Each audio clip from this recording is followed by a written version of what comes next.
할렐루야.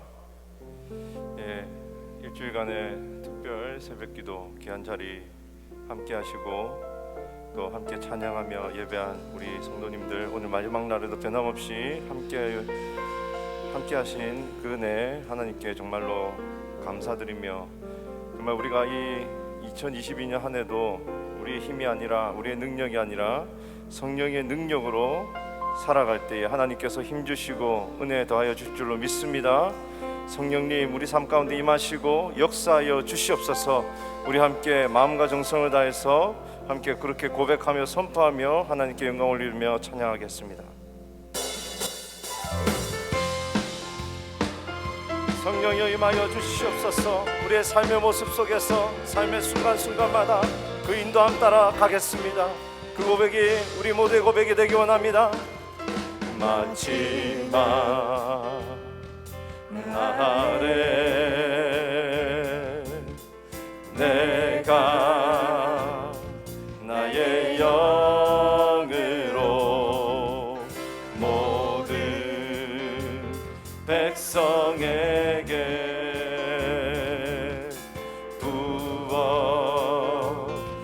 부어주리라. 자녀들은 예언할 것이요 청년들은 환상을 보고 아비들은 꿈을 꾸리라.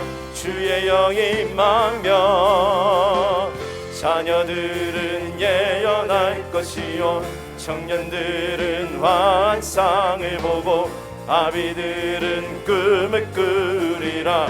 주의 영이 임하며 성령이여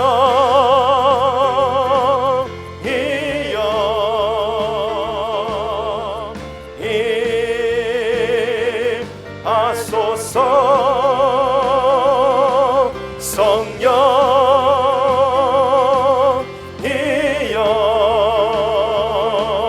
우리에게 임하소서. 마지막 날에 내가 나의 영으로 모든 백성에게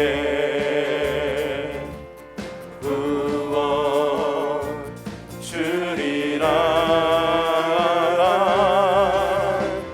자녀들은 예언할 것이요 청년들은 환상을 보고 아비들은 꿈을 꾸리라. 주의 영이 임하며 자녀들은 예언할 것이요 청년들은 환상을 보고 아비들은 꿈을 꾸리라. 주의 영이 임하며 성령이여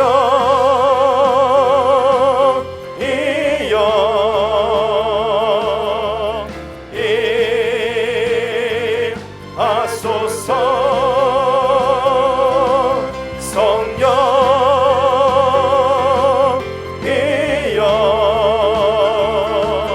우리에게 임하소서. 자녀들은 예언할 것이요 자녀들은 예언할 것이요 청년들은 환상을 보고 아비들은 꿈을 꾸리라. 주의 영이 임하면 자녀들은 예언할 것이요 청년들은 환상을 보고 아비들은 꿈을 꾸리라. 주의 영이 성령의 능력으로 성령이여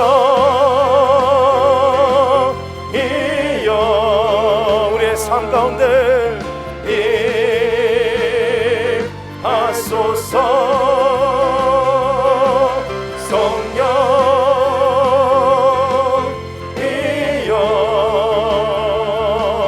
우리에게 임하소서. 선포하며 간절하게 성령이여 성령이여 임하소서. 임하소서. 성령이여 성령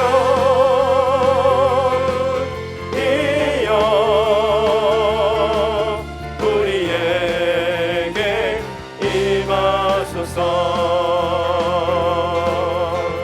걸어가세 믿음 위에 서서 나가세 나가세 의심 버리고 걸어가세 믿음 위에 서서 눈 가기에 아무 증거 없어. 걸어가세 걸어가세 믿음 위에 서서 나가세 나가세 의심 버리고 걸어가세 믿음 위에 서서 눈 가기에 아무 증거 없어도 이 눈에 아무 증거 아니매여도 믿음만을 가지고서 늘 걸으며 이 귀에 아무 소리 아니 들려도 하나님의 약속 위에서 걸어가세 걸어가세 믿음 위에 서서 나가세 나가세 의심 버리고 걸어가세 믿음 위에 서서 눈 가기에 아무 증거 없어도 이 눈이 보기에는 어떠하든지 이미 얻은 증거대로 늘 믿으며 이 마음에 의심 없이 살아갈 때에 우리 소원 주 안에서 이루리.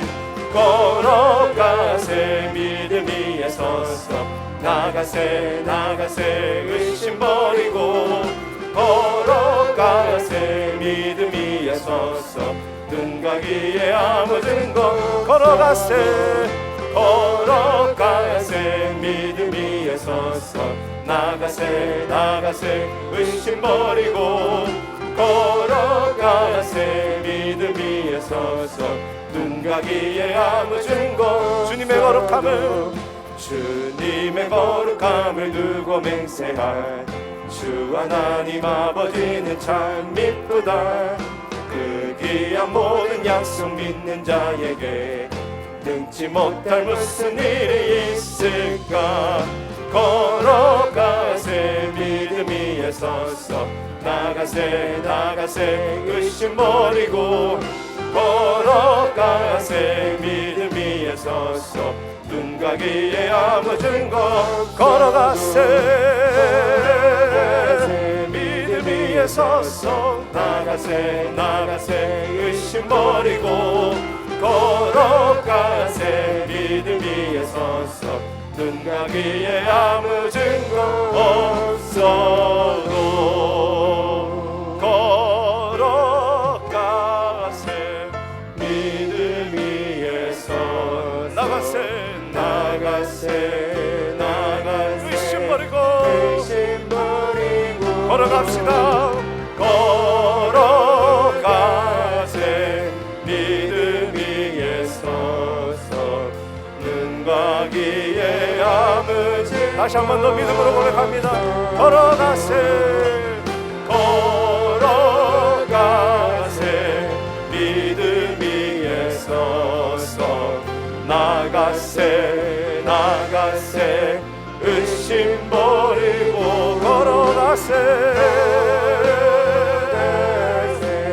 믿음 위에 서서 눈 가기에 아무 증거 없어도 오직 믿음으로 승리하는 저와 여러분이 되기 원합니다. 믿음으로 우리에게 주신 그 사명의 길을 걸어가는 저와 여러분이 되기 원합니다. 아멘. 나 주님의 길을 가리라. 하늘의 부르심 따라서 주님의 얼굴을 구할 때 거룩한 성령이 마시네. 물과 피를 쏟으시 하나님의 어린 양 주님 사랑합니다. 오 주여 나를 보내소서.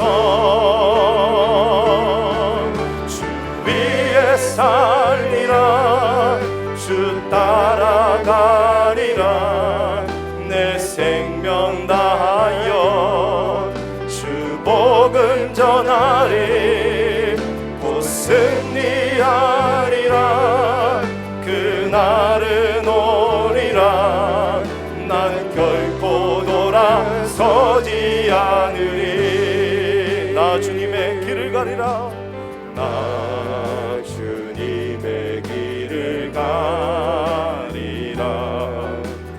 하늘의 부르심 따라서 주님의 얼굴을 구할 때 거룩한 성령이 마시네. 물과 피를 쏟으시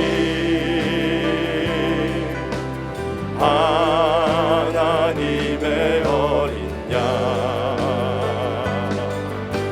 주님 사랑합니다. 오 주여 나를 보내소서. 주 위에 살리라. 주 따라가리라. 내 생명 다하여 주 복음 전하리. 곧 승리하리라. 그날은 오리라.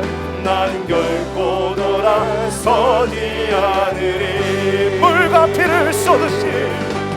물과 피를 쏟으시 하나님의 어린 양. 주님 사랑합니다. 주님 사랑합니다. 오 주여 나를 보내소서. 주 위에 살리라. 주 위에 살리라. 주 따라가리라. 내 생명 다하여 주 복음 전하리. 곧 승리하리라. 그날은 오리라. 난 결코 돌아서지 않으리. 이것이 우리의 마음의 고백입니다. 주 위에 살리라. 주 위에 살리라. 주 따라가리라.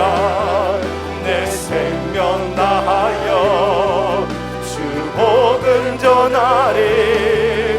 곧 승리하리라. 그날은 오리라. 난 결코 돌아서지 않으리. 난 결코 돌아서지 않으리. 난 결코 돌아서지 않으리. 다시 한번 더 고백합시다. 난 결코 돌아서지 않으리. 그렇습니다. 이것이 우리 모두의 고백이 되기 원합니다. 주님 다시 오시는 그날까지 주님께서 주신 그 은혜 붙들고 주님께서 주신 그 사명 붙들고 주님 복음을 위하여 한 걸음 한 걸음 믿음으로 전진하겠습니다. 오늘 이 고백이 우리 고백이 되게 하시고 오늘도 주시는 말씀 붙들고 그런 성령이 인도하는 삶 살아가게 하여 주시옵소서. 주여 한번 외치시고 기도하며 나갑니다. 주여 주님 우리의 믿음의 고백을 받아주시옵소서. 연약하고 작지만 주님 세상이 볼 때 웃을지도 모르겠지만 그러나 우리의 마음의 중심의 고백을 하나님께 드리기 원합니다. 주여 주님 주신 이 사명 붙들게 하여 주시옵소서. 우리의 인생 한 번밖에 살지 않는 이 인생 주여 의미 있는 일에 복음을 위해 하나님 나라와 일과 영광을 위하여 나아가는 우리 모두가 되게 하여 주시옵소서. 이 삶의 고백이 우리의 삶 속에서부터 시작되게 하여 주시고 주님 날마다 하나님 앞에 나아갈 때마다 성령이 우리의 마음을 타치하여 주시며 성령께서 주시는 그 마음 붙들고 다시 한 번 더 일어나며 하나님 아버지께서 주신 그 사명 주님 붙들고 나아가는 우리 모두가 되게 하여 주시옵소서. 주님 말씀하여 주실 때에 아멘 아멘 아멘 하며 받겠습니다. 주여 그 말씀 붙들고 나아가겠습니다. 말씀 위에 든든히 서가는 주님 우리 한 사람 되게 하시고 교회 되게 하시고 가정 되게 하여 주시옵소서. 하나님 감사합니다. 2022년을 여는 첫 한 주간을 주 앞에 올려드리게 하시고 전심을 다하여 부르짖게 하신 은혜 감사합니다. 새해에는 다시 한번 하늘이 열림을 보게 하시고 기도의 바람이 불며 성령의 바람이 불며 또한 복음의 새바람이 부는 귀한 역사가 일어나도록 축복하여 주시옵소서. 이 새벽에도 주님 앞에 소중한 예물을 올립니다. 그 가정의 기도 제목과 마음의 소원들을 꼭 응답해 주셔서 주의 영광 위에 사는 한 해가 되게 하여 주시옵소서. 감사하오며 예수님의 이름으로 기도하옵나이다. 아멘. 할렐루야. 예, 드디어 한 주를 마치는 날입니다. 그래서 박수를 치신 건 아니겠죠. 감사합니다. 예, 한 주간 동안 정말 수고 너무 많이 하셨고, 사실 추운 겨울이기도 하고 또 오미크론에 대한 소문도 있고 우리를 두렵게 하고 멈추게 할 수 있는 많은 그런 여건들이 있어도 불구하고 빠짐없이 나오신 여러분들 정말 감사하게 생각합니다. 여러분께서 하나님께 쏟으신 정성만큼도 하나님이 기억하시고 반드시 채우시고 가보실 줄 믿습니다. 수고하신 우리 찬양팀 너무 감사하고, 또 우리 영상으로 수고하신 우리 귀한 분들, 새벽에 일찍 나와서 미리 준비를 다 해야 됩니다. 해야 되고 또 빠짐없이 쭉 나오셔서 해주신 거 너무 감사하게 생각하고, 음향도 너무 감사합니다. 잘 도와주셨어요. 또 안내하신 분들, 이렇게 일찍 나오셔서 이게 작은 기부 들고 오늘도 체크해 주시고 인사도 주셔서 얼마나 감사한지, 예, 하여튼 모든 분들에게 감사드리고, 우리 첫 주간 이렇게 기도로 시작을 했는데 우리 한 해 동안 좀 힘들거렸긴 하지만 여러분께까지 기도하시며 나가시기 바랍니다. 약간 어려운 문제가 생기고 있긴 하지만 여러분께서 자꾸 뒤로 물러서시면 약골이 되시면 눌리게 됩니다. 그렇게 하지 마시고 오히려 더 강한 믿음으로 서셔서 주의 뜻을 이루는 그런 한 해가 되면 좋겠습니다. 우리 하나님 말씀 같이 보고 또 기도하는 시간 나누겠습니다. 오늘은 사도행전 20장 17절에서 24절까지 있는 말씀을 우리 함께 보겠습니다.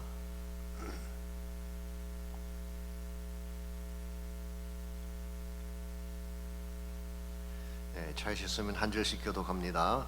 바울이 밀레도에서 사람을 에베소로 보내어 교회 장로들을 청하니 오매 그들에게 말하되 아시아에 들어온 첫날부터 지금까지 내가 항상 여러분 가운데서 어떻게 행하였는지를 여러분도 아는 바니 곧 모든 겸손과 눈물이며 유대인의 관계로 말미암아 당한 시험을 참고 주를 섬긴 것과 유익한 것은 무엇이든지 공중 앞에서나 각 집에서나 거리낌이 없이 여러분에게 전하여 가르치고 유대인과 헬라인들에게 하나님께 대한 회개와 우리 주 예수 그리스도께 대한 믿음을 증언한 것이라.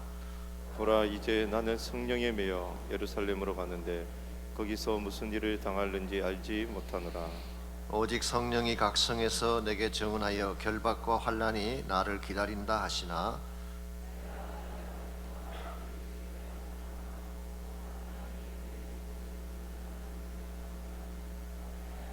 자 조금도 귀한 것으로 여기지 아니하노라. 아멘. 예, 하나님이 우리에게 주신 인생은 고귀한 것입니다. 그냥 낭비하라고 주신 것이 아니라 하나님의 사명을 이루라고 주신 삶이기 때문에 그렇습니다. 이런 의미에서 우리가 해야 될 마땅한 삶의 과제가 있고 또 사명이 있다고 하는 것은 대단히 축복된 일입니다. 이것은 꼭 직장이나 직업을 가지라 그런 뜻이라기보다는 보람 있고 가치 있는 여러분의 삶을 걸만한 목적이 있는 삶을 사는 것을 말합니다. 미국의 화가 중에 그 해리 리벌만이라고 하는 특별한 화가가 한 분 계셨습니다. 원래 폴란드에서 태어난 유태인인데요. 1905년도에 손가방 한 개와 단돈 6불을 들고 미국의 맨하탄으로 왔습니다. 가진 것도 없고 영어 한마디 제대로 못하는 사람이지만 그는 열심으로 일을 했습니다. 그래서 뉴욕 할렘가의 한 판잣집에서 현금 출납을 놀이를 시작을 했고 열심히 모은 돈으로 과자 도매상을 차렸는데 이게 잘 됐어요. 그래서 11년 만에 상당한 재산을 모은 부자가 됐습니다. 그리고 은퇴할 나이가 되어서 이제 은퇴를 하고 쉬게 됐는데요. 막상 나이가 들어서 은퇴를 하고 났더니 할 일이 별로 없어요. 그래서 노인 클럽, 시니어 클럽에 나가서 매일 그 장기 두면서 시간을 보냈어요. 체스죠 사실은. 어느 날 체스를 둘 상대를 기다리고 있는데 오질 않는 것입니다. 한참 후에 젊은 봉사원이 와서 이렇게 말을 합니다. 오늘 그분이 몸이 편찮으셔서 못 나오시니까 심심하신데 그냥 계시지 말고 화실로 가셔서 그림이나 좀 그리시는 게 어떻겠느냐. 이분은 한 번도 그림을 그려본 적이 없는 사람입니다. 그런데 이것이 계기가 되어서 그때부터 화실을 찾아가서 그림을 그리게 됐어요. 그때 그분의 나이가 81세였다고 합니다. 그러나 그런 나이에 구애받지 않고 이 새로운 창작의 세계에 몰두하기 시작을 했고, 그때부터 그려지는 한 개 한 개 작품들이 열정이 되고 삶의 보람이 되어서 20년 동안을 여기에 투자를 했습니다. 그 결과 놀랍게도 나이 101살에 22번째 개인전을 열고 세상을 떠나게 됐습니다. 많은 미국의 평론가들은 리브만을 미국의 샤갈이라고 부를 정도로 극찬을 하며 지금도 그의 그림이 고가에 판매가 되고 있다고 합니다. 여러분, 우리가 무엇인가 가치 있는 일, 내 삶을 그래도 괜찮을 일을 갖는다고 하는 것은 굉장한 축복입니다.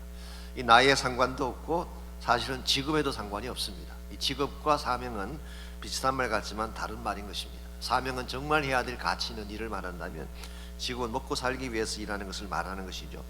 여러분과 저는 크리스찬이기 때문에 단순한 직업만으로 살아서는 안 됩니다. 사명을 가지고 살아야 돼요. 하나님께서 나를 이 땅에 보내신 사명이 있지 않겠습니까? 뭘 하라고 보내신 것 같아요? 하나님 나라를 세우고 주의 복음의 뜻을 감당하라고 이 땅에 보내셨습니다.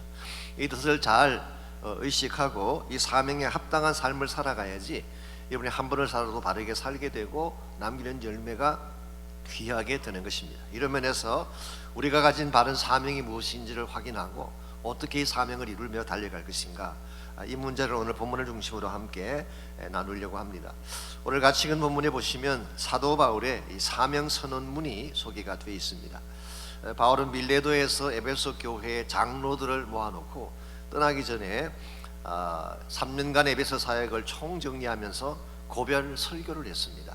여기서 말하는 장로는 엄격하게 말하면 에베소 교회를 섬기는 목회자들을 말합니다. 초기 교회는 목회자들을 장로라고도 불렀고 감독이라고 불렀습니다. 그래서 그 목회자들을 모아놓고 마지막 고별 선교를 한 말씀의 한 부분이 오늘 같이 읽은 본문입니다만은 22절을 보시면은 그가 이런 계획을 밝히고 있습니다.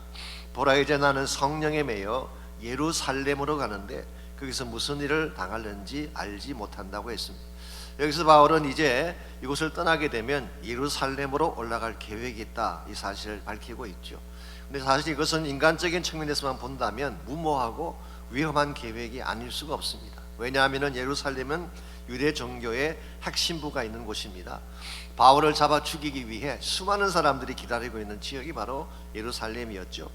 거기는 대제사장을 비롯한 모든 종교 권력자들이 그곳에 머물고 있고, 특별히 사도행전 23장에 보시면은 바울을 죽일 때까지 먹지 않겠다고 결심한 결사대, 살인을 위한 결사대가 40명이나 기다리고 있다, 그렇게 말을 했습니다. 그러므로 바울이 예루살렘으로 올라가는 것은 자기 발로 호랑이 굴러가는 것과 같은 행동이에요.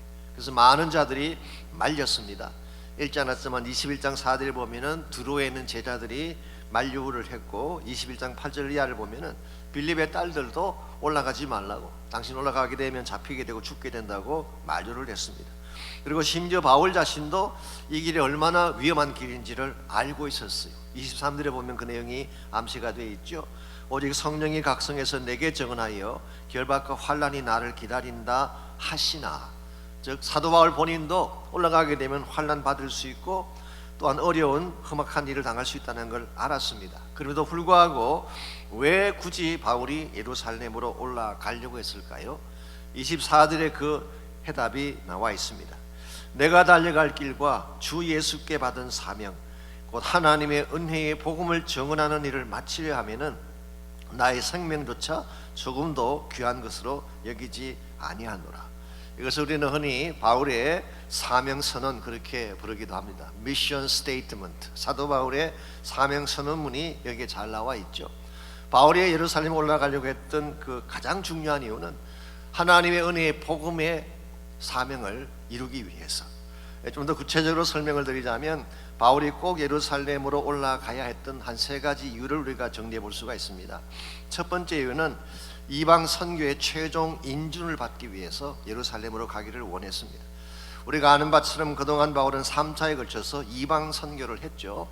물론 선교를 시작한 곳은 안디옥 교회였습니다. 그러나 복음의 출발점은 예루살렘입니다.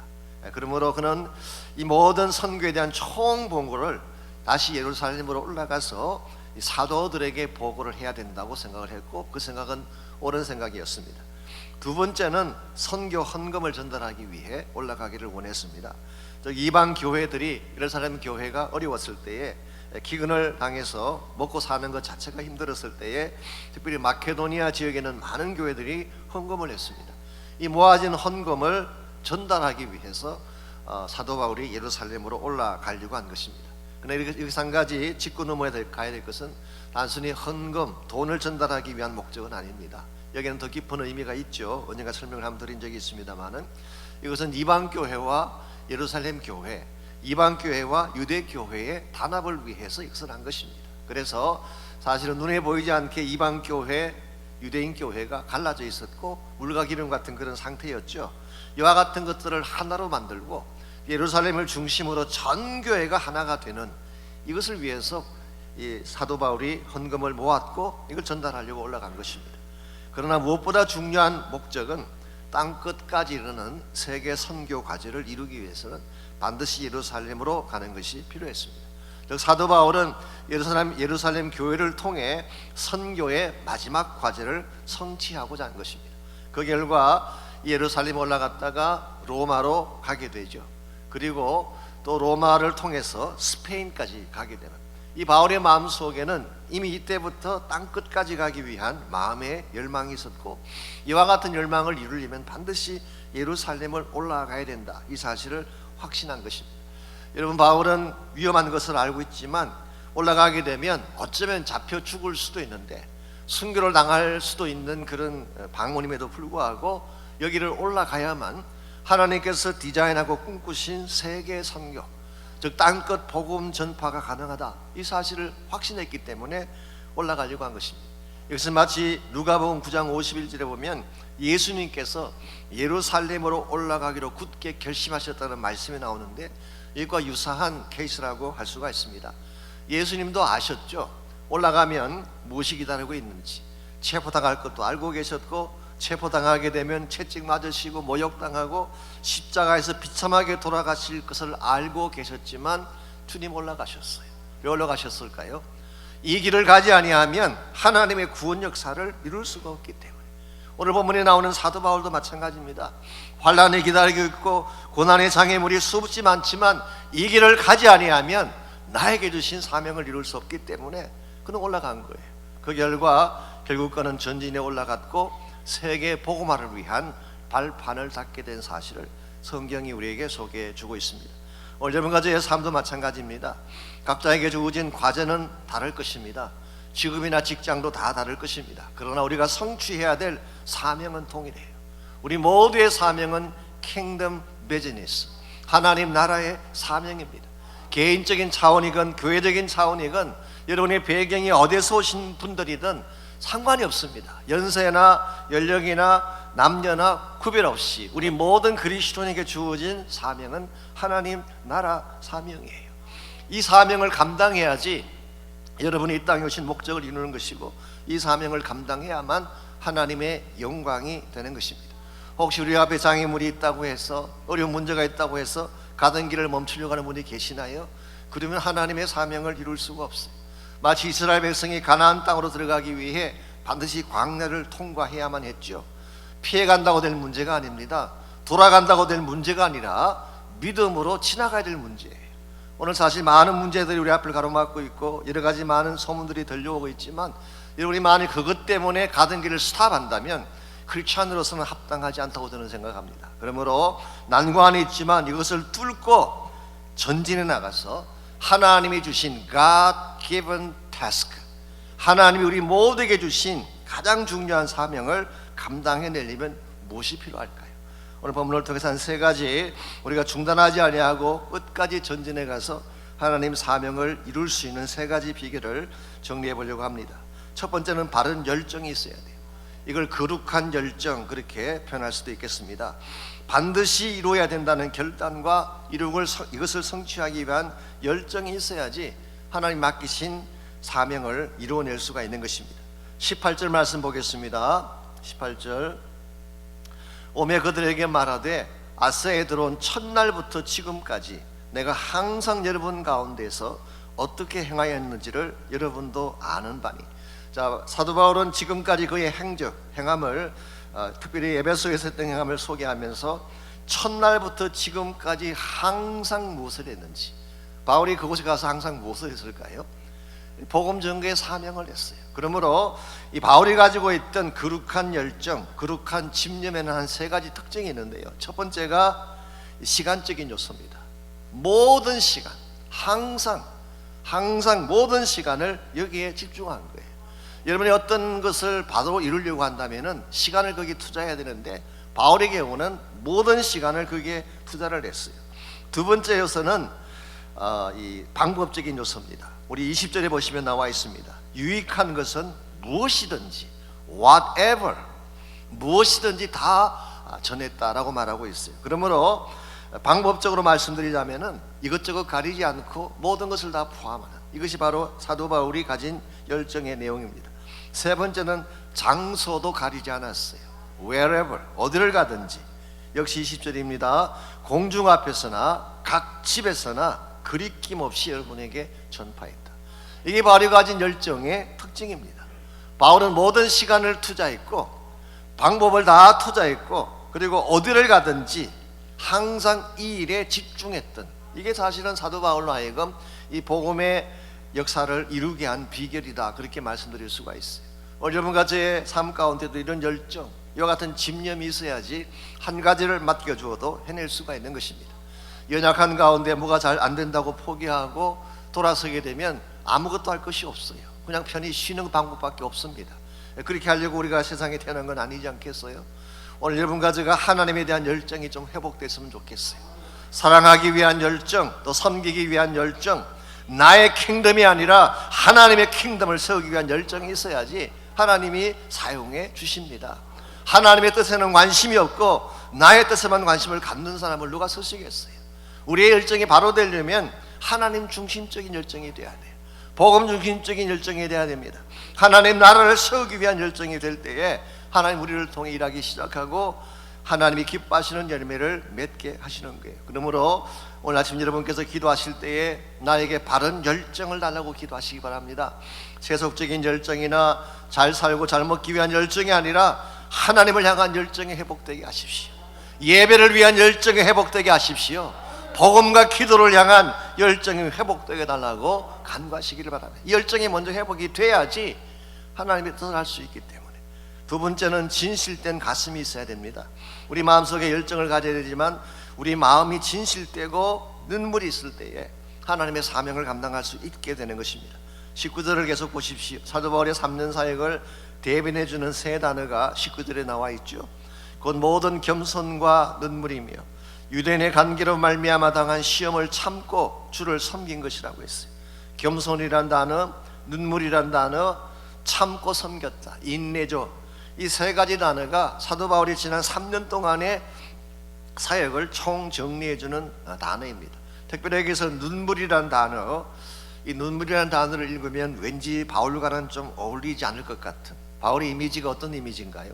굉장히 차갑고 찔려도 피 한 방울 나오지 않을 것 같은 강한 이미지가 바울의 이미지 아닙니까? 그래서 일반적으로 담즙질이라고 보통 표현을 많이 합니다. 이 기제를 가지고 이 말씀 가르치는 분들이 하면은 아주 전형적인 담즙질, 피도 눈물도 없고 어떤 타스크를 이루기 위해서는 그냥 앞을 향해 전진해가는 담즙질. 근데 오늘 본문에 보니까 바울에게 눈물이 있었어요.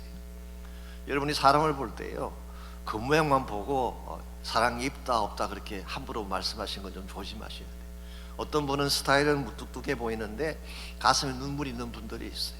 어떤 분은 겉모양은 참 싹싹해 보이는데 안에 그렇지 않은 분들도 있어요. 오전에 곽순희 목사님이 설교 중에 그런 이야기 하시더라고요. 여러분이 개에게 다가가셔가지고 환하게 웃으면서, 개 알죠? 또 애견, 개에게 딱 다가가셔가지고 진짜 환하게 웃으면서 I hate you 라고 이야기해 보세요. 개는 자기 사랑하는 줄 알아요. 웃으면서 따뜻하게 이야기하니까. 여러분, 개는 속일 수 있지만 사람은 안 됩니다. 우리 마음속에 악한 것이 있으면 드러나게 돼 있어요. 우리 마음속에 사랑이 있으면 아무리 차갑게 느껴져도 그 사랑이 전달이 되는 것이죠. 오늘 바울의 케이스가 바로 그런 케이스입니다. 사도 바울은요, 31절을 다시 보십시오. 읽지 않았지만 31절을 보시면은, 그러므로 여러분이 읽게요, 내가 3년이나 밤낮 쉬지 않고 눈물로 각 사람을 훈계하던 것을 기억하라. 바울은 그냥 지식만 가르친 게 아닌 것 같습니다. 가슴으로 가르쳤어요. 진실된 하트로 가르친 것입니다. 3년 동안 눈물로 그들을 가르쳤기 때문에 그들 가운데에 바울의 제자들이 등장하기 시작하고 장차 에베소 교회를 통해서 수많은 인재들이 등장하면서 하나님의 복음 사역이 계속 진행이 된 것입니다. 오늘 사람들의 마음을 움직이는 것은 단순한 논리가 아니라 진실된 눈물, 진실된 가슴이 사람들을 움직이게 되는 것입니다. 여자분들은 잘 우시는데요, 제가 어떤 책을 봤더니 여자분들의 무기 중에 하나가 눈물이라고. 그래서 우리 알렌 피저라는 분이 쓴 책 속에 보면은 거짓말하는 남자, 눈물 흘리는 여자라는 책이 있는데, 그 책에 보면은 여자의 눈물은 정신적 협박을 위한 도구로 사용할 때가 많다. 남자의 눈물은 상대방을 괴롭혔다는 자책감 때문에 우는 것이라고 한다면, 여자의 눈물은 상대방을 충분히 괴롭히지 못했다는 후회에서 나오는 것이라는 그런 표현.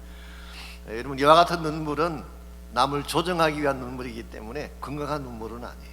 이런 눈물은 얄팍한 눈물입니다. 그런데 정말 내 가슴에서 솟아나오는 눈물이 있죠. 정말 그 사람을 너무 사랑하기 때문에 그냥 지나칠 수가 없어서 이와 같은 눈물은 감동을 주고 변화를 일으키는 거예요. 구약 성경에 보게 되면 예레미야라는 선지자가 나오는데, 이분은 눈물의 선지자라는 별명을 가지고 있죠.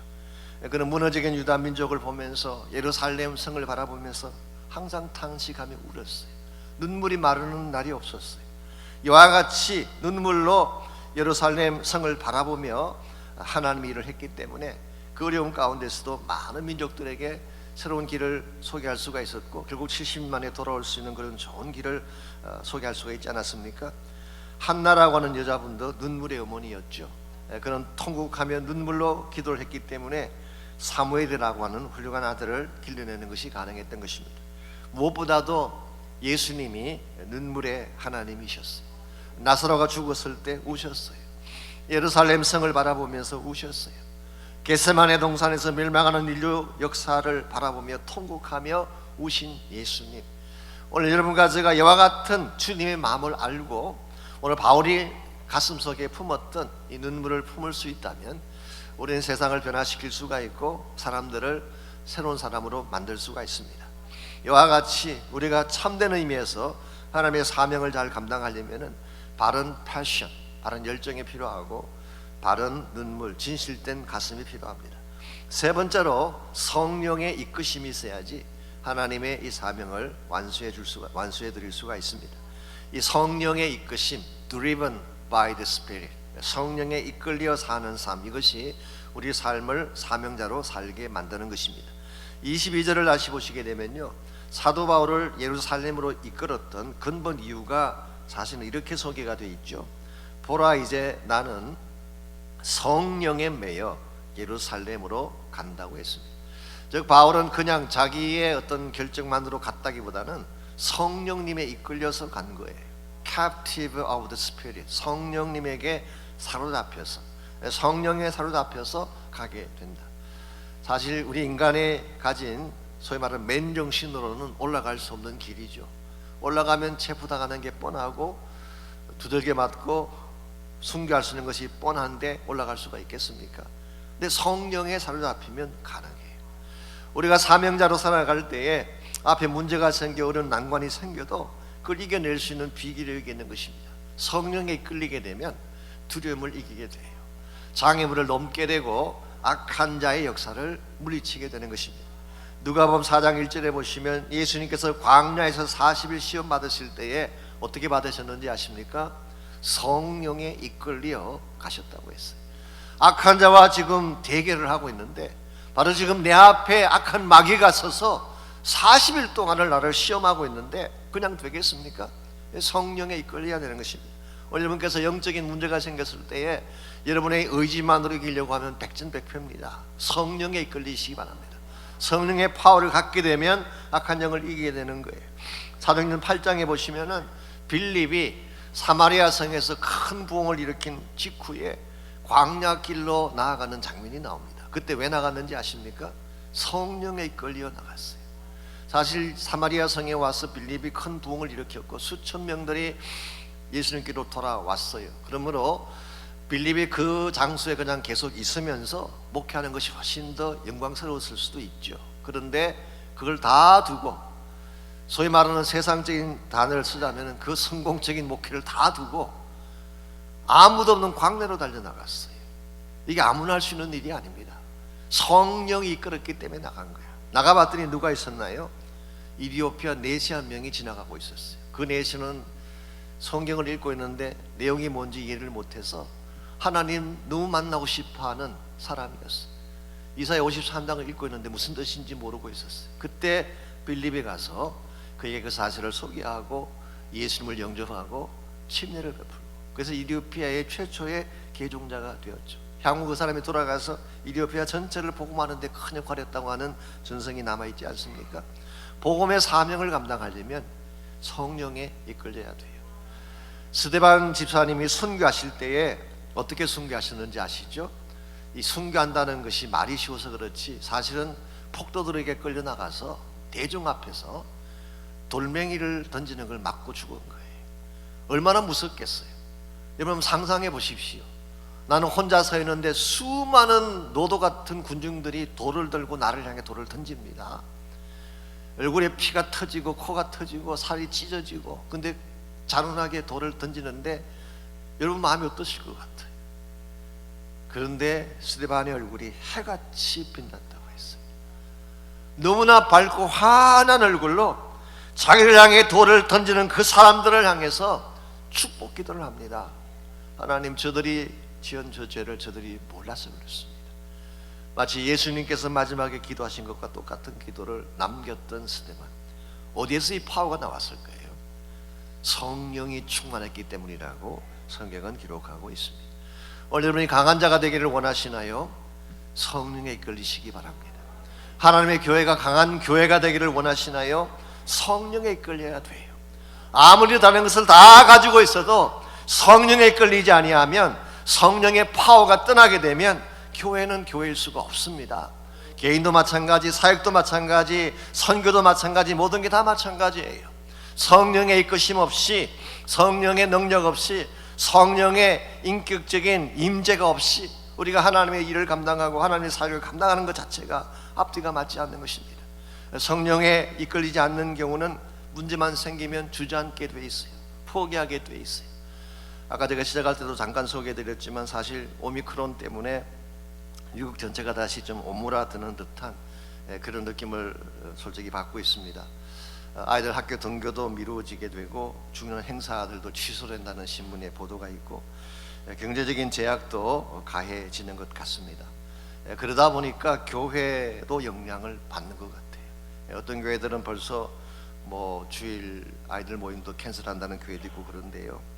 그래서 그런지 이번 새벽 특세도 보니까 좀 빠지시는 분들이 계시더라고요. 첫날은 많이 나오시더니 조금 지난 후에 보니까 덤성덤성 빠지시는 게 보이는데 어저께 금요일 저녁인데 저는 지금까지 금요일 저녁에 그렇게 적게 나온 날은 본 적이 없는 것 같아요. 한 30여 명 나오셨더라고요. 다 어디 가셨는지 뭘 하시는지. 저는 사실 이해는 합니다. 이해는 하고 또 할 수만 있으면 조심해야 된다고 생각을 합니다. 절대로 여러분께서 그냥 마구 하지는 마십시오. 조심하셔야 돼요. 그래서 제가 주일날 광고를 다시 드리겠지만 교회적으로 한 몇 가지 조치를 취하려고 하는데요. 첫 번째로 주일 점심 식사를 당분간 좀 스탑했으면 합니다. 그래서 교구별로 지혜롭게 잘 의논하셔서 꼭 원하신다 그럴 경우에는 교회에서 준비할 수 있겠지만 그렇지 않으면 가능하면 당분간은 좀 스탑했으면 하는 마음이 있고요. 그 대신 두 번째로 새 마스크를 좀 나눠드리고 싶습니다. 여러분 마스크 다 좋으신 것인데요. 신문 다 보셨죠? 그 KN인가 KN95 그 좋은 마스크. 저도 지금까지 그거 안 썼는데 이걸 지금 새로 쓰고 있습니다. 쓰고 있는데요. KN95네요. 이 마스크를 꽉 조이게 서면 두 사람이 같은 방 안에 감염자하고 같이 있을 경우에 그냥 홀겹으로 마스크 없는 경우에는 15분이면 걸려요. 그 정도로 전파가 빨라요. 15분이면 금방 감염이 됩니다. 허술한 마스크 쓰고 있으면 27분. 근데 이걸 쓰고 있으면 25시간이 걸린대. 그러니까 확률이 한 10%밖에 안 돼요. 근데 만약 이걸 타이트하게 제대로 잘 쓰고 있으면 2,500시간이 걸리는 걸로 나와 있어. 2,500시간. 이건 1%도 안 돼. 거의 감염 가능성이 없다는 거죠. 그러므로 여러분께서 이 마스크를 우리 교회적으로 좀 앞에 비치를 하고 여러분에게 다 무료로 드리겠습니다. 여러분 가져가시고 주일날 꼭 쓰시기를 바라고, 뭐 더 좋은 마스크에 좀 더 쓰셔도 상관없습니다. 그러나 여러분이 원하시는 경우에 가져가시면 좋고, 이 마스크를 타이트하게 쓰고 계시면 사실은 거의 이 감염이 될 가능성은 없습니다. 그래서 좀 교회적으로 이런 조치를 좀 했으면 하는 마음이 있는데요. 그런 한 가지 제가 조금 더 강조하고 싶은 것은 다시 예전으로 돌아가진 않습니다. 예배를 포기할 수는 없어요. 선교를 포기할 수는 없어요.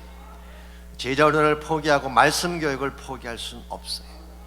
우리가 코로나를 조심하고 방역을 하긴 해야 되지만 눌리면 안 됩니다. 두려워해서 물러서게 되면 우리는 아무것도 할 게 없어요. 여러분, 크리스천 삶을 사는데 문제가 없었던 때가 혹시 계셨나요? 없습니다. 초대교회 때 문제가 없었기 때문에 교회가 부흥했나요? 그렇지 않습니다. 오늘날로 말하면은 더 시월에서 문제들이 많이 있었어요. 그러나 그걸 다 뚫고 지나가서 성장한 것이 기독교 역사입니다. 제가 오미크론을 두려워하지 말자고 하는 이유는 두 가지가 있는데요. 첫 번째는 오미크론 아신 대로 정세가 좀 약해요. 그저 한 3, 4일 정도 약간 아픈 정도이고 거의 무증세로 지나가는 분들도 많이 계십니다. 제가 신문에 나온 보도를 봤더니 영국 같은 경우는 1년 전과는 다른 양상이라고 아예 보도가 나왔고, 뉴욕 타임즈에서는 팬데믹에서 엔데믹으로 가는 과정이다 그렇게 나왔어요. 이 엔데믹은 주기적으로는 감기 같은 전염병을 말하는 것입니다. 그러므로 이 오미크론에 한번 걸릴 경우에 오히려 면역력이 더 강해져서 거의 2000배 이상의 방역 효과가 있대, 면역 효과가 있대. 그러니까 어쩌면 오미크론이 번져가면서 더 많은 사람들이 걸리긴 하겠지만 그게 걸렸다가 낫게 되면서 이제 그게 끝나게 되는, 그래서 아프리카 지역에는 이미 이렇게 기가 지금 꺾이고 있는 상태에 있고 이런 상태이기 때문에 우리가 조심은 해야 되고, 기저질환 가지신 분들은 철저하게 조심을 하십시오.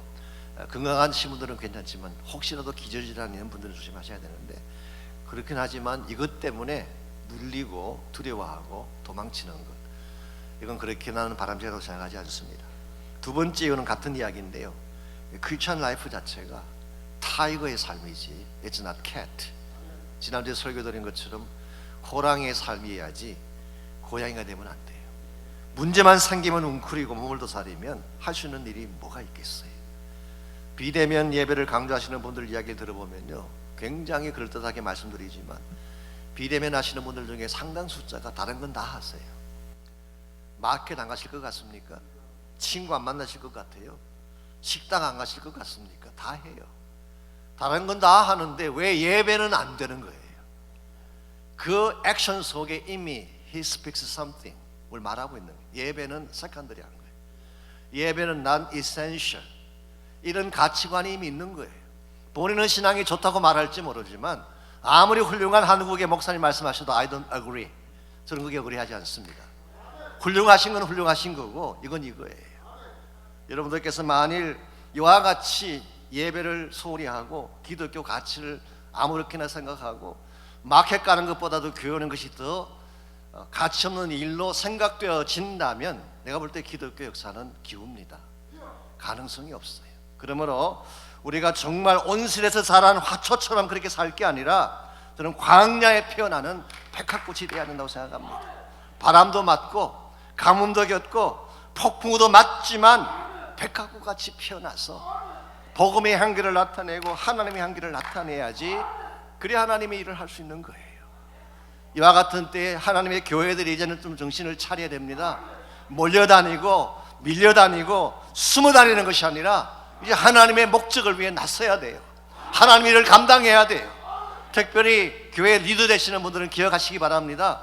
정말 리더로 섬기기를 원하신다면 여러분 그렇게 하시면 안 돼요. 평신도들이나 연약한 지체들은 충분히 그렇게 하실 수 있고 이해할 수 있어요. 그분들은 우리가 도와주시고 격려하시고 잘 위로해 주셔야 돼요. 그렇지만 리더라고 하는 사람들 자체가 이렇게 뒤로 물러선다면 이거는 일할 수 없는 거예요. 제가 너무 스트롱하게 말씀드리는지 모르지만 여러분과 제가 힘든 가운데 있지만 정말 우리가 뒤로 물러서지 아니하고 백합꽃같이 피어나는 사역을 하려면 성령의 능력이 필요하다는 거예요. 성령에 이끌려야 됩니다. 성령에 이끌릴 때 힘이 나오는 것이고 두려움을 이기게 되는 것이고 악한 영을 이기게 되는 것이고 세상을 정복하게 되는 것. 이게 사도행전입니다. 이게 사도행전이에요. 전 저희 교회에 다시 한번 사도행전이 일어나기를 바랍니다. 세상이 어떻게 가든 코로나나 불경기가 어떻게 우리를 덮쳐오든 눌리지 아니하고 복음의 능력으로 리바운드하는 교회, 성령의 능력으로 리바운드하는 교회, 이런 교회가 돼야지 하나님이 서실 수가 있어요. 그러므로 한생명 축제 취소하지 않습니다. 더 열심히 할 거예요. 더 많이 기도해야 됩니다. 한 생명을 구원하기 위해 전심을 다해 기도하며 나갈 때에 하나님께서 우리 교회를 사용해 주시고 주의 나라를 세우실 거예요. 그러므로 오늘 아침에 나오신 여러분과 제가 다시 한번 복음의 물결이 일어날 수 있도록 기도했으면 좋겠고, 온 땅에 다시 한번 성령의 새바람이 불어왔으면 좋겠어요. 성령의 새바람이 이 땅에 불어오십시오. 주의 영 생기로 우리를 다시 살려주십시오. 이 땅에 하나님의 영광이 가는 그런 나라가 되게 하시고 그런 교회가 되게 하여 주시옵소서. 우리 한번 이것을 선포하고 그리고 함께 기도하면 좋겠습니다. 우리 한번 성령의 새바람 찬양합니다.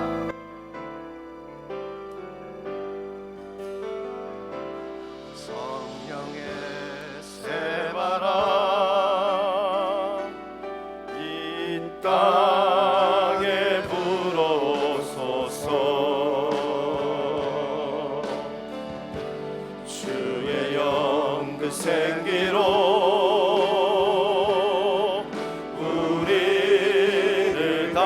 살리사 이 땅에 하나님 영광 거하는 그런 나라가 되게 하소서. 열방에 하나님 영광 비추는 그런 나라가 되게 하소서. 성령의 새바람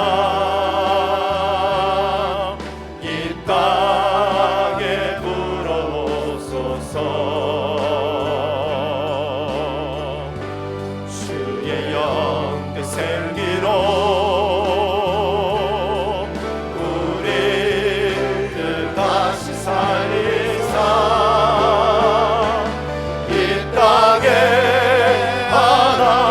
영광 거하는 그런 교회가 되게 하소서. 열방에 하나님 영광 비추는 그런 교회가 되게 하소서. 성령의 새바람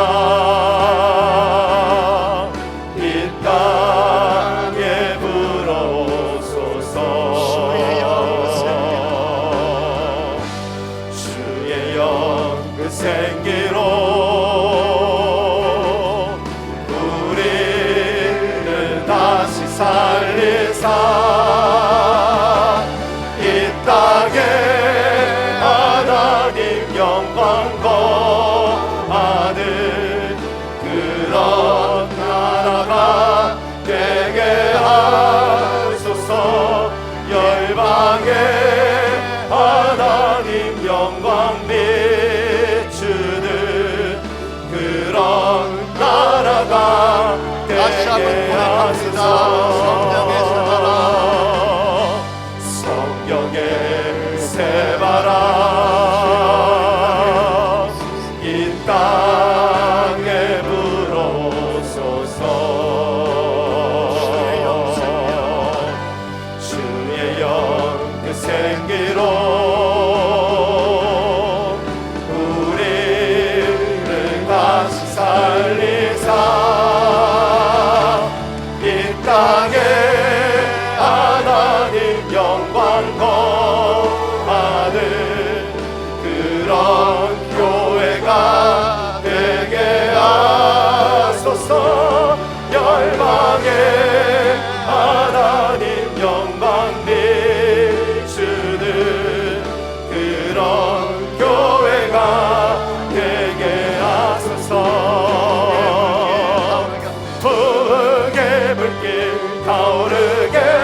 하소서.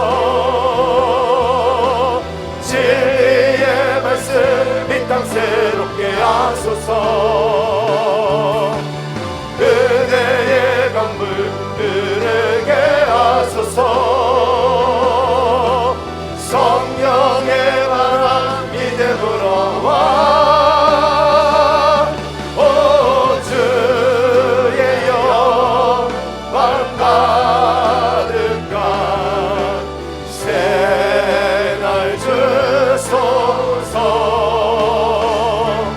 오 주님 나라의 땅에 임하소서. 푸른 개불길 타오르게 하소서. 이 땅 위에 말씀 새롭게 하소서. 은혜의 강물 흐르게 하소서. 성령의 바람, 성령의 바람 이제 불어와. 오 주의 영광 가득한 새날 주소서. 오 주님 나라의 땅에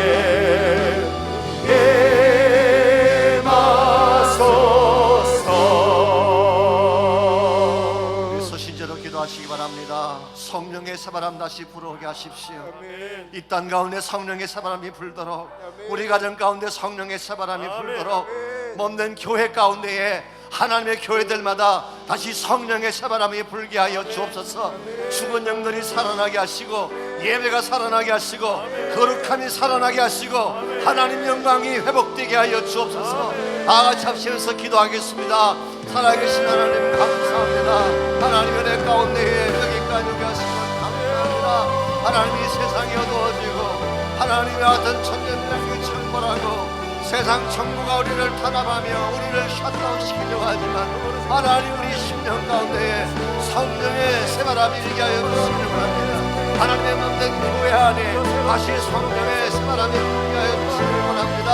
주여 한국 땅에 미국 땅에 다시 성령의 새바람이 불지어다. 주여 역사하여 주옵소서. 생명의 역사가 다시 일어나게 하시옵소서. 주의 생명이 살아나게 하여 주옵소서. 어둠의 권세가 떠나가게 하여 주옵소서. 하나님의 기적들이 곳곳마다 나타나게 주여 도와주시기 바랍니다. 하나님의 예배를 경시하며 예배를 멸시하며 예배를 숨겨기는 자들을 하나님 막아주시고 하나님의 예배가 살아나게 하옵소서. 예배의 영광이 회복되게 하여 주옵소서. 예배의 목숨을 걸며 생명을 걸 수 있는 은혜를 주시고 우리 하나님 도와주시기를 원합니다. 하나님 우리가 있는 땅에 다시 복음의 승수하기를 원합니다. 주여 성령의 근본적인 능력의 수가 다시 일어나기를 원합니다.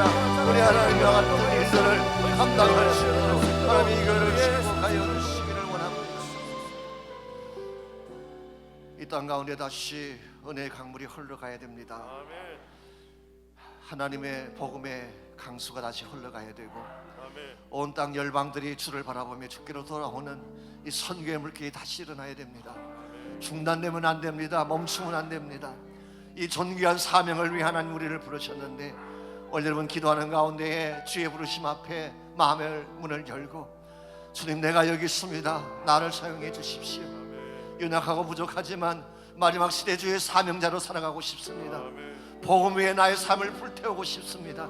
나에게 주신 모든 것들을 가지고 하나님의 복음을 섬기며 주의 나라를 세우며 주의 영광 위에 달려가고 싶습니다.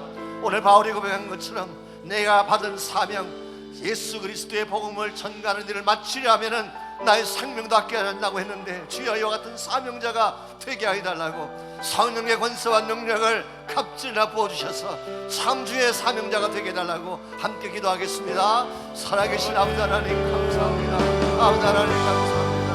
하나님께서 이 마지막 시대 우리를 불러주시고 주님의 사명자로 서게 하신 것을 감사합니다. 아버지 하나님 저희들이 살아서 주의 영광을 위해 수행받고 싶습니다. 우리에게 주신 모든 것들을 통하여서 하나님의 나라를 세우며 주의 영광을 교회를 세우며 나가기를 원합니다. 하나님 우리의 심령 가운데에 하나님 성령을 부어주시옵소서. 하나님 우리를 부르실 때에 주님 내가 여기 있습니다. 나를 보내십시오. 헌신하며 결단하며 주의 복음과 마지막 시대의 부르심을 향하여 나아갈 수 있는 우리 모두가 되게 하여 주시기를 원합니다. 하나님 오늘 교회 안에 주님을 축복하시고 사업과 교회 성도를 축복하시되 이 모든 사업장이 주의 영광 위에 쓰임받게 하시고 하나님 나라 위에 쓰임받게 하시고 주의 오실 길을 예배하는 데 쓰임받을 수 있도록 우리 하나님 축복하여 주시기를 원합니다. 강한 교회가 되게 하옵소서. 우리 마음 나는 교회가 되게 하여 주옵소서. 정말 독수리의 날개 치며 올라감 같은 교회가 되게 하소서. 하나님 이 땅을 보호하게 하시고 하나님 이 땅을 정복하게 하시고 이 땅을 다스리게 하시고 정확할 수 있는 교회가 될 수 있도록 하나님 교회를 이렇게 사용해 주시기를 원합니다. 우리 하나님 그와 우리 한생명 축제를 위해 기도하기를 바랍니다. 1월 30일입니다. 정말 그날 여러분이 마음에 품고 기도하는 모든 자들이 다 주 앞으로 나와서 복음 듣게 해달라고 기도하시고 예배가 진행되는 동안에 말씀이 선포되는 동안에 하늘이 열리고 성령이 임하고 무덤이 깨어지고 생명의 사역사가 그날 이 재단 가운데 일어날 수 있도록 복음의 새 부흥이 이 재단 가운데 그날 일어날 수 있도록 우리 한번 1월 30일을 놓고 한생명 축제를 놓고 기도하겠습니다. 살아계신 아버지 하나님 감사합니다. 하나님 이와 같이 어려운 때에 저희들에게 한생명 축제를 나가시고 하나님의 축제를 통하여서 주의 나라의 복음을 행하게 하신 것을 감사합니다. 하나님 1월 30일 주님께서 그날을 축복하여 주옵소서. 하나님을 되게 하시고 성령이 임하게 하시고 정말 죽은 영혼들이 살아 죽기로 돌아오는 역사가 있도록 하나님 도우시기를 원합니다. 무덤이 깨지게 하시고 부활의 능력이 나타나게 하시고 죽은 자들이 살아서 생기를 얻고 하나님의 영광을 향하여 나올 수 있도록 주님 도와주시기를 원합니다. 모습을 같은 역사가 이 교회 가운데 일어나게 하여 주옵소서. 주여 강단이 살아나게 하시고 찬양이 살아나게 하시고 기도가 다시 하나님의 은혜 가운데 살아나게 하시기를 원합니다. 그래서 하나님의 교회가 주의 영광을 위한 교회, 복음을 위한 교회로 세워가도록 하나님 주시기를 원합니다. 우리 하나님의 같은 일들을 위해 우리를 도와주시고 여기 가족이 하신 걸 믿사오니 이 사명을 온전히 감당해 나아갈 수 없는 우리 모두가